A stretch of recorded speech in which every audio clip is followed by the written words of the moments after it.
बेटी को बेटी ही रहने दो। मिस्टर दिनेश शर्मा पिछले 5 सालों से अपने बड़े से मकान में अपनी बेटी के साथ हंसी खुशी रह रहे थे। उनकी उम्र अब 60 को पार कर चुकी थी और बेटी पूजा अब 28 की होने को थी।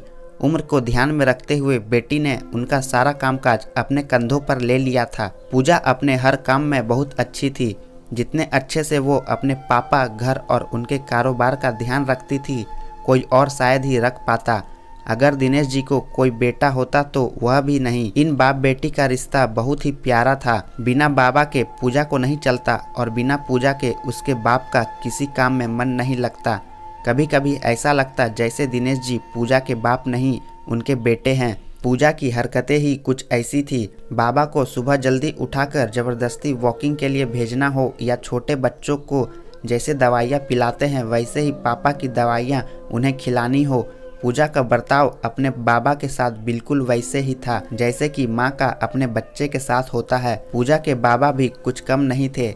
जब जब पूजा उन्हें दवाइयाँ खाने के लिए देती तो आधी दवाइयाँ खाते और आधी छुपा लेते, लेकिन पूजा के नज़रों से बच नहीं पाते। फिर वह उनके सामने खड़ी होकर सारी दवाइयाँ उन्हें जबरदस्ती खिलाती। रात को पूजा के सोने के बाद चुपके से किचन में जाकर फ्रिज से मिठाइयाँ चुरा कर खाना।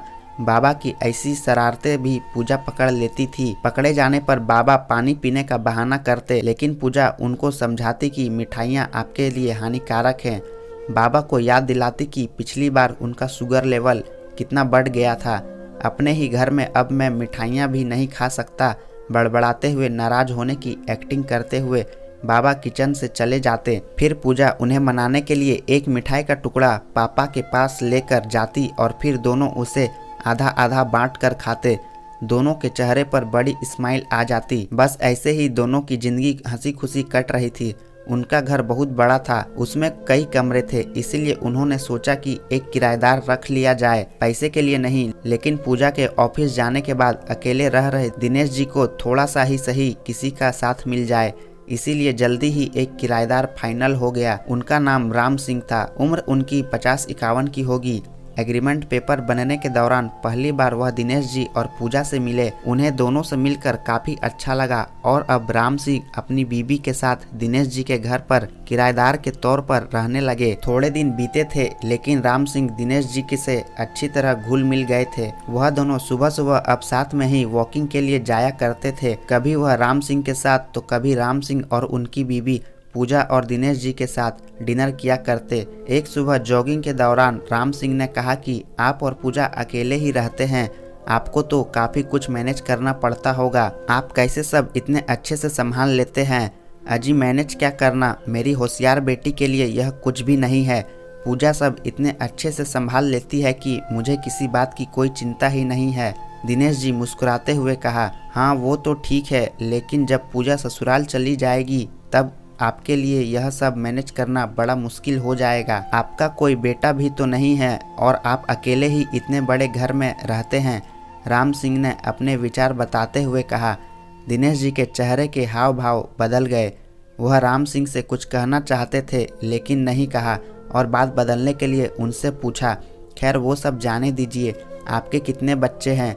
राम सिंह ने छाती चौड़ी करते हुए कहा, मेरे 2 बच्चे हैं, दोनों ही लड़के और दोनों ही इंग्लैंड में रहते हैं। दिनेश जी को लगा जैसे राम सिंह उन्हें ताना मार रहे हो, लेकिन फिर भी उन्होंने कुछ नहीं कहा और वो जॉगिंग करके अपने घर लौट आए। कुछ दिन बीते। दिनेश जी ने राम सिंह को अपने साथ खाने के लिए बुलाया क्योंकि राम सिंह की पत्नी किसी काम से बाहर गई थी और वे अकेले थे। राम सिंह, दिनेश जी और पूजा डाइनिंग टेबल पर बैठकर खाना खा रहे थे।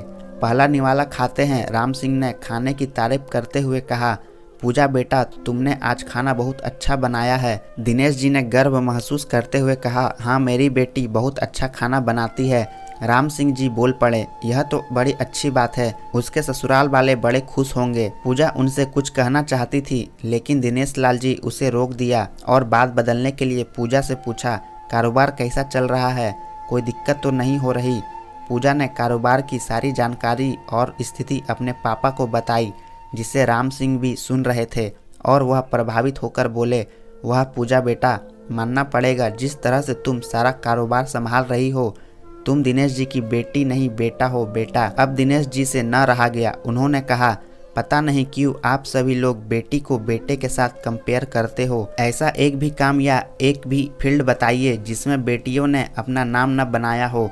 अरे आसमान में प्लेन उड़ाने से लेकर देश के सर्वोच्च पद पर बैठकर देश चलाने तक बेटियों ने हमेशा अपने आप को साबित किया है, लेकिन आप जैसे लोग अभी भी उनकी तुलना बेटों से ही करते रहोगे। होते होंगे बेटे सबके लिए ज़्यादा इम्पोर्टेंट, मेरे लिए तो मेरी बेटी ही सबसे बढ़कर है और मैं यह फक्र से कह सकता हूँ जो मेरी इस बेटी ने मेरे लिए किया है, जितना प्यार मुझे दिया है उतना दुनिया का कोई भी बेटा नहीं दे सकता। चलिए मैं आपसे ही पूछता हूँ, आपके 2 बेटे हैं ना, बताइए वो साल में आपसे कितनी बार मिलने आते हैं। राम सिंह जी, दुनिया बदल चुकी है, अब आप भी बदल जाइए। बेटी को बेटी ही रहने दीजिए, उसे बेटा बनाने की कोशिश मत कीजिए।